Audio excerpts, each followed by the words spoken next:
South Africa has firmly pushed back against narratives promoted by former U.S. President Donald Trump, who once claimed that white farmers in the country were being systematically targeted and oppressed.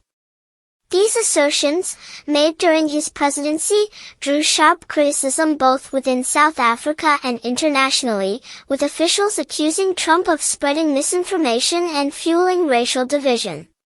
The controversy stems from Trump's 2018 tweet in which he announced that he had asked his Secretary of State to investigate what he described as the large-scale killing of farmers and land seizures in South Africa. That message echoed talking points from fringe right-wing groups and prompted outrage from the South African government, which labeled the claims as unfounded and inflammatory. South African leaders, including then-President Cyril Ramaphosa, emphasized that the country's land reform process was a constitutional effort to address centuries of racial inequity, not a campaign of violence against white landowners. They challenged Trump's portrayal as lacking context and sensitivity to South Africa's complex history of apartheid and land dispossession. Despite Trump's claims, data from independent analysts and crime statistics in South Africa have shown that while farm attacks do occur, they affect both black and white farmers and are largely attributed to the country's broader crime issues rather than racially motivated campaigns. Experts argue that portraying white South Africans as victims of genocide distorts reality and undermines legitimate policy debates about land reform.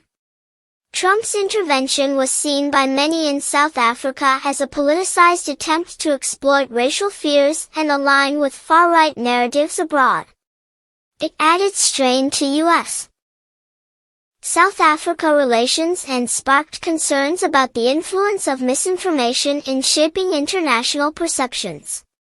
In the years since, South African officials and researchers have continued working to clarify the realities of the land debate, emphasizing a commitment to economic justice while also protecting property rights. They argue that inflammatory rhetoric from global figures like Trump not only misrepresents the situation but risks inciting division in a country still healing from its apartheid past. This clash between South African leadership and Trump's statements underscores a broader global tension over race, identity, and historical justice. As South Africa grapples with how to equitably redistribute land and address economic inequality, its leaders are determined not to let outside narratives derail domestic progress. For many South Africans, the goal remains clear: to build a more inclusive and fair society without letting fearmongering from abroad shape its future.